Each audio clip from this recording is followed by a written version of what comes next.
এই মুহূর্তের গুরুত্বপূর্ণ খবর, পিছিয়ে গেল জয়েন্টের ফল প্রকাশ। ওবিসি জটে পিছিয়ে গেল জয়েন্টের ফল প্রকাশ।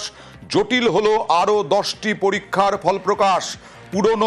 পুরনো ওবিসি বিধি মেনে ফল প্রকাশের নির্দেশ। জয়েন্ট বোর্ডকে নতুন করে মেধা তালিকা প্রকাশের নির্দেশ। 15 দিনে জয়েন্টের মেধা তালিকা প্রকাশের নির্দেশ হাইকোর্টের বিচারপতি কৌশিক চন্দর। জয়েন্ট এন্ট্রান্স বোর্ডকে নতুন করে মেধা তালিকা প্রকাশ করতে নির্দেশ। কথা বলবো প্রতিনিধি অর্ণবের সঙ্গে। অর্ণব, বিস্তারিত জানাও।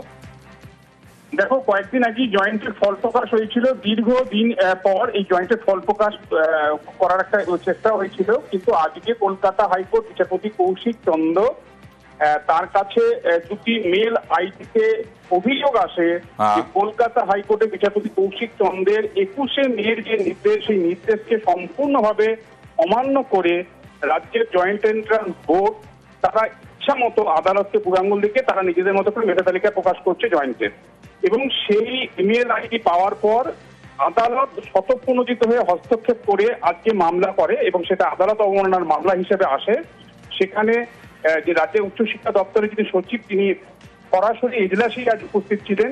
সেখানে বিচারপতি জানান যে সুপ্রিম কোর্ট গত 28শে জুলাই যে স্থগিতাদেশ দিয়েছে ওবিসি হাইকোর্টের ডিভিশন বেঞ্চের রায়ের ওপর, সেটা রাজ্য সরকার নতুন যে 140টা ওবিসির তালিকা প্রকাশ করেছে সেই তালিকাটার ওপরে, অর্থাৎ সেই তালিকাটা এই মুহূর্তে সুপ্রিম কোর্টের অর্ডারে সেটা ভ্যালিড। অর্থাৎ রাজ্য সরকার যে 140টা জনগোষ্ঠীকে ওবিসি এ এবং সি এর মধ্যে এনেছে এই তালিকাটা সুপ্রিম কোর্টের রায়ে। কিন্তু 2024 সালের 22শে মে কলকাতা হাইকোর্টের ডিভিশন বেঞ্চ যে তালিকা ওবিসি বাতিল করেছে সেই রায় কিন্তু কাজ করেনি।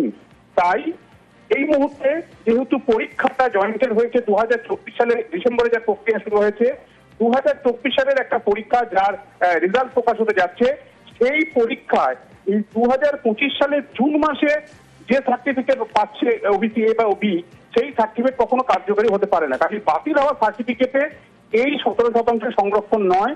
যদি সংরক্ষণ দিতে হয়, নতুন করে মেধা তালিকা যদি বেরিয়ে থাকে, মেধা তালিকা রিকাস্ট করতে হবে, অর্থাৎ সেটাকে পুনরায় প্রকাশ করতে হবে, পুনর্বিন্যাস করতে হবে। এবং সেখানে ওবিসি 17% নয়, 2016-র আগে 66 জনগোষ্ঠীকে নিয়ে 60% ওবিসি সংরক্ষণ নিয়ে এই মেধা তালিকা প্রকাশ করতে হবে। ওকে।